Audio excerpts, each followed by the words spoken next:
விசேட பாதுகாப்பில் இலங்கை 18,000க்கும் அதிக போலீசார் சேவையில்.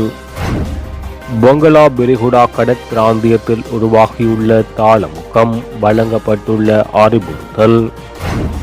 தோட்ட தொழிலாளர்களின் நாள் சம்பளம் 1700 விசேட வர்த்தமானி வெளியானது. அதிகாரப்பூர்வ கடன் குழுவுடன் கைச்சாத்திடவுள்ள இலங்கை. மட்டக்களப்பு சிங்களமயமாக்கலில் வடமுனையில் புதிய விகாரை கட்டுமான பணி தர்மலிங்கம் சுரேஷ்.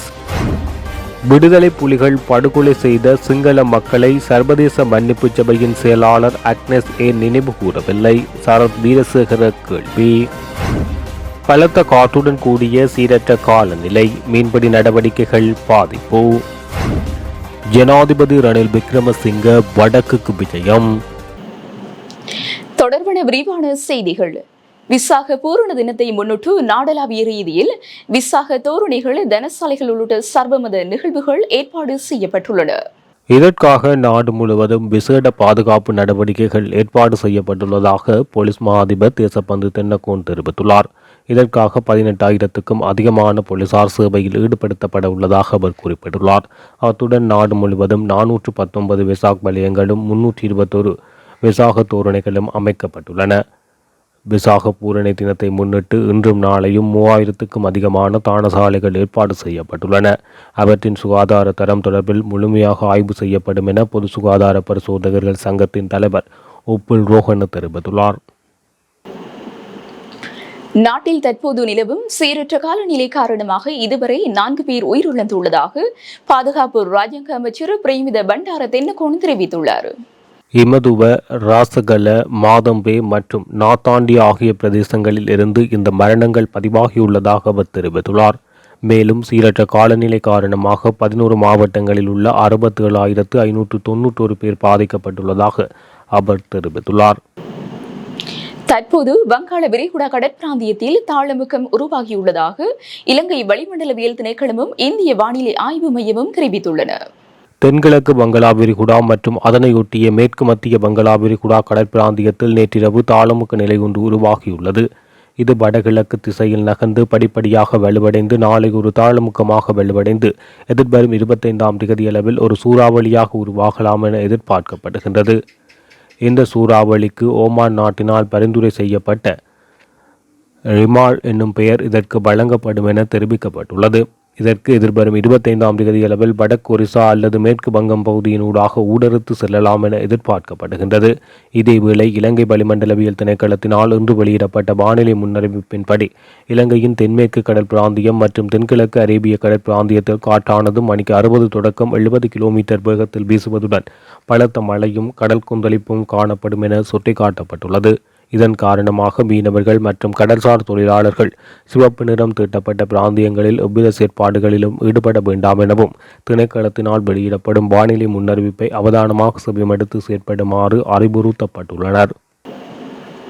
கேகாலை மாவட்டத்தில் அமைந்துள்ள வரலாற்று சிறப்புமிக்க டோசன் பங்களாவை விற்கும் நடவடிக்கை குறித்து ஐக்கிய மக்கள் சக்தியின் பாராளுமன்ற உறுப்பினர் ஹபீர் ஹாசிம் யோசனை ஒன்றினை முன்வைத்துள்ளார். குறித்த பங்களாவை விற்கும் நடவடிக்கைகள் தொடர்பில் அந்த பங்களாவின் ஊழியர்கள் தெரிவித்தனர். எனினும் இன்று வரை தங்கள் கருத்துக்கு முக்கியத்துவம் வழங்கப்படவில்லை என அவர்கள் கவலை வெளியிட்டுள்ளனர். ஒரு காலத்தில் கொழும்பு கண்டி வீதியை அமைப்பதில் முக்கிய பங்காற்றிய பிரித்தானியரான டோசனின் வசிப்பிடமாக இருந்ததால் இந்த பங்களா வரலாற்று முக்கியத்துவம் வாய்ந்ததாக திகழ்கின்றது. இந்த நிலையில் இந்த பங்களாவை விற்பனை செய்வதற்கு பதிலாக அருங்காட்சியமாக மாற்றுவது சிறந்த திட்டமாக இருக்கும். அதேவேளை டோசன் பங்களா தற்போது வீதி அபிவிருத்தி அதிகார சபைக்கு சொந்தமானதாகவே உள்ளது என சுட்டிக்காட்டப்பட்டுள்ளமை குறிப்பிடத்தக்கது. தோட்ட தொழிலாளர்களின் சம்பள உயர்வை 1,700 ரூபாவாக அதிகரிப்பதை உறுதிப்படுத்தி அதை விசேட வர்த்தமானி அறிவித்தல் ஒன்று தொழில் ஆணையாளர் நாயகத்தால் வெளியிடப்பட்டுள்ளது. கடந்த மே 1ஆம் தேதி கொட்டகலையில் இடம்பெற்ற இலங்கை தொழிலாளர் காங்கிரசின் மேதின கூட்டத்தில் கலந்து கொண்டு தோட்ட தொழிலாளர்களுக்கு 1,700 ரூபாய் நாளாந்த சம்பளம் வழங்கப்படும் என ஜனாதிபதி ரணில் விக்ரமசிங்க அறிவித்தார். பின்னர் பெருந்தோட்ட தொழிலாளர்களின் நாளாந்த அடிப்படை சம்பளமாக 1,350 ரூபாய் மற்றும் ஊக்குவிப்பு கொடுவனவு 350 ரூபாய் என்ற வகையில் நாளாந்தம் 1,700 ரூபாய் சம்பளத்தை அதிகரிக்கும் வகையிலான வர்த்தமானி அறிவித்தல் வெளியிடப்பட்டது. பின்னர் பெருந்தோட்ட கம்பெனிகளுக்கு ஆட்சேபனை தெரிவிப்பதற்கான கால அவகாசம் வழங்கப்பட்டது. இந்த நிலையில் பெருந்தோட்ட தொழிலாளர்களின் சம்பள உயர்வை உறுதிப்படுத்தி தற்போது அதிவிசேட வர்த்தமானி அறிவித்தல் வெளியிடப்பட்டுள்ளது. நாட்டின் கடன்களை மறுசீரமைப்பதற்காக பாரிஸ் கிளப் ஆஃப் நேஷன்ஸ் மற்றும் சீனாவின் ஏற்றுமதி இறக்குமதி வங்கி ஆகியவற்றின் அதிகாரப்பூர்வ கடன் குழுவுடன் இலங்கை அரசாங்கம் புரிந்துணர்வு ஒப்பந்தத்தில் கையெழுத்திட உள்ளது. அடுத்த மாதம் மேற்கொள்ளப்படவுள்ள சர்வதேச நாணய நிதியத்தின் இலங்கைக்கான விரிவாக்கப்பட்ட நிதி வசதி ஏற்பாட்டிற்குழுவின் மதிப்பாய்வுக்கு முன்னர் இந்த உடன்பாடு கைச்சாத்திடப்பட உள்ளதாக தகவல்கள் வெளியாகியுள்ளன. மறுபரிசீலனைக்கு முன்னர் இலங்கை புரிந்துணர்வு ஒப்பந்தத்தில் கைச்சாத்திடும் என்பதில் அரசாங்கம் மிகவும் சாதகமான நிலையில் உள்ளதாக தெரிவிக்கப்பட்டுள்ளது. இந்த நிலையில் இலங்கைக்கான மதிப்பாய்வு சர்வதேச நாணய நிதியத்தின் குழுவால் அங்கீகரிக்கப்பட்டதும் நாட்டுக்கு 337 மில்லியன் டாலர்கள் கிடைக்கும் என்றும் எதிர்பார்க்கப்படுகிறது. எவ்வாறாயினும் தனியார் பத்திரம் வைத்திருப்பவர்கள் மற்றும் சீன அபிவிருத்தி வங்கியின் வணிக கடன்கள் சம்பந்தப்பட்ட கடன்கள் எப்போது முடிவடையும் என்பது இன்னும் நிச்சயமற்ற நிலையில் உள்ளது.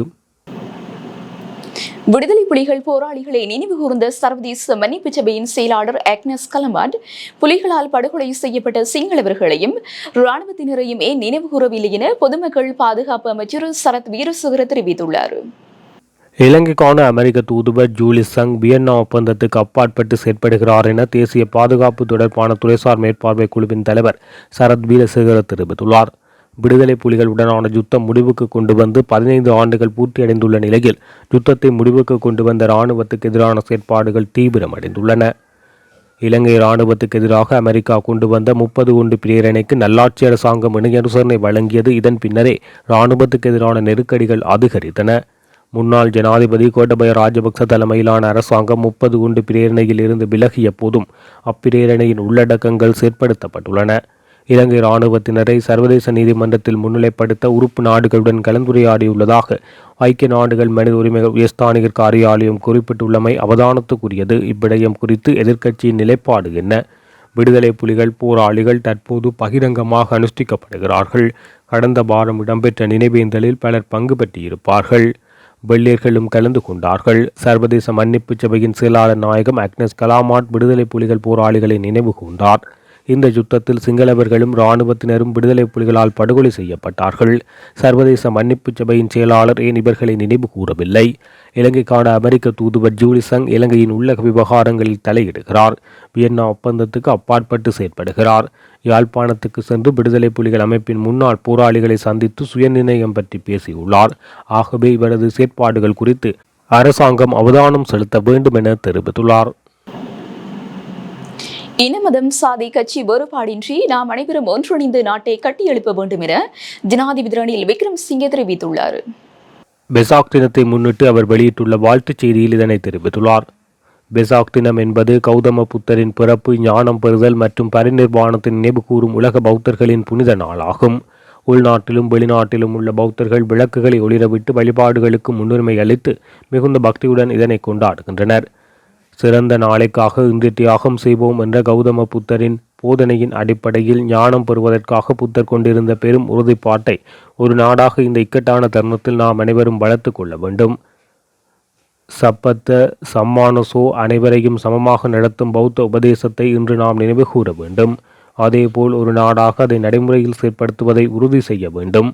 அதற்கு புத்தரின் போதனைகள் வழிகாட்டும். விரைவான பௌதிக வளர்ச்சியை நோக்கி நகரும் உலகின் மன வளர்ச்சியுடன் கூடிய ஆன்மீக மற்றும் கண்ணியமான மனிதனை உருவாக்குவதே இந்த பெசாக் பண்டிகையின் முக்கிய நோக்கம் என்பதை நினைவில் வைத்து அனைவரும் சிறந்த பெசாக் பண்டிகை வாழ்த்துக்களை தெரிவிக்கின்றேன் என தெரிவிக்கப்பட்டுள்ளது. மன்னார் மாவட்டத்தில் கடந்த சில தினங்களாக நீடித்து வரும் பலத்த காற்றுடன் கூடிய சீரற்ற காலநிலை காரணமாக மீன்பிடி நடவடிக்கை பாதிப்படைந்துள்ளது. இன்றைய தினம் வீசி வரும் அதீத காற்று காரணமாக மீனவர்கள் மீன்பிடி நடவடிக்கைகளை தவிர்த்துள்ளனர். குறிப்பாக தாழ்வுப்பாடு, சவுத்பார், பேசாலை மீனவர்கள் மீன்பிடி நடவடிக்கையை தவிர்த்துள்ளனர். வீசி வரும் அதிக காற்று காரணமாக கடல் அலைகளும் அதிகம் காணப்படுவதால் மீனவர்கள் தாங்கள் மீன்பிடி வள்ளங்கள், வலைகள் உட்பட உபகரணங்கள் பாதுகாப்பான இடங்களுக்கு நகர்த்தியுள்ளனர். அதே நேரம் காற்றின் வேகம் காரணமாக கரையோர பகுதிகளில் அமைக்கப்பட்டிருக்கும் மீனவர் பாடிகளும் சேதமாகியுள்ளன. ஜனாதிபதி ரணில் விக்ரமசிங்கே பல்வேறு நிகழ்வுகளில் கலந்து கொள்வதற்காக நாளை வடக்கிற்கு விஜயம் செய்ய உள்ளார். அதன்படி 3 நாட்கள் விஜயமாக வடக்கு செல்லும் ஜனாதிபதி ரணில் விக்ரமசிங்கே யாழ்ப்பாணம், முல்லைத்தீவு, கிளிநொச்சி மற்றும் வவுனியா மாவட்டங்களில் உரித்து தேசிய வேலை திட்டத்தின் கீழ் காணி உரிமங்களை வழங்கி வைக்க உள்ளார். அத்தோடு வடக்கில் இளைஞர்களுடன் ஜனாதிபதி விசேட சந்திப்பொன்றிலும் கலந்து கொள்ளவுள்ளார். இவ்வாறு 10 முக்கிய நிகழ்வுகளில் ஜனாதிபதி பங்கேற்கவுள்ளதுடன் அது மாத்திரமன்றி வடக்கில் முன்னெடுக்கப்படும் அபிவிருத்தி திட்டங்கள் தொடர்பில் இவ்விஜயத்தின் போது விசேட அவதானம் செலுத்தப்படவுள்ளமை குறிப்பிடத்தக்கது.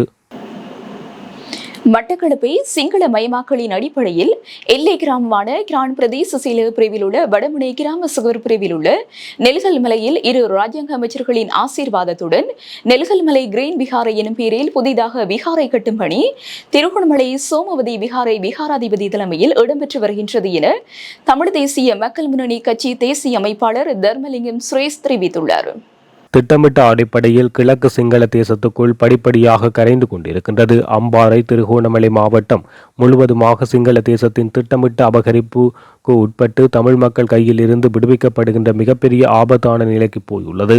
அதன் அடுத்த கட்டமாக மட்டக்களப்பு மாவட்டம், இதில் எல்லைப்புற கிராமங்கள் சிங்கள தேசத்தினாலும் பெரும்பான்மை இனத்தவர்களால் குறிவைக்கப்பட்டு எல்லை கிராமங்கள் அபகரிக்கும் செயற்பாடுகள் படிப்படியாக நடத்தப்பட்டு வருகின்றது. அதன் அடிப்படையில் மட்டக்களப்பு மாவட்டத்தில் கிரான் பிரதேச செயலகத்தின் கீழ் உள்ள வடமுனை கிராம சிறுவர் பிரிவில் நெடுகல் மலையில் எனப்படும் குடும்பி மலையின் பின்பகுதியான இந்த மலையில் நெடுகல் மலை கிரீன் விகாரை என்னும் பெயரில் விகாரை கட்டும் பணியை திருகோணமலை சோமாவதி விகாரை விகாராதிபதி தலைமையில் இடம்பெற்று வருகிறது. இந்த பகுதியில் பாரிய கட்டிடம் அமைக்கப்பட்டு அதிலிருந்து கொண்டு கட்டுமான பணியின் மேசனாக இராணுவத்தைச் சேர்ந்தவர்கள் ஈடுபட்டு வருகின்றனர். இதன் நோக்கம் கிழக்கு மாகாணத்தை முற்றும் முழுதாக சிங்கள பௌத்த தேசத்துக்குள் கரைப்பதற்கான நடவடிக்கையாக பார்க்கின்றோம். வடக்கில் குருந்தூர் மலை, வெடுக்குநாரி மலை கையகப்படுத்தப்பட்டுள்ள இந்த வேளையில் கிழக்கு மண் சத்தமில்லாமல் பறிபோய் கொண்டிருக்கின்றது.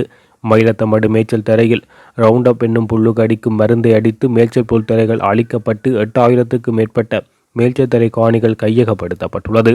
அதேவேளை மகாவலியை வெளியேற்றுக்குரிய வேலை திட்டம் ஆரம்பிக்கப்பட்டு பெரும்பான்மை இனத்தவர்களை குடியேற்றும் நடவடிக்கைகள் முன்னெடுக்கப்பட்டு வருகின்றது என தெரிவித்துள்ளார்.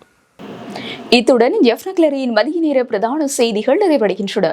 மேலதிக செய்திகளை அறிந்து கொள்ள www.jeffnaclery.lk என்ற இணையதளத்தின் ஊடாக இணைந்து கொள்ளுங்கள்.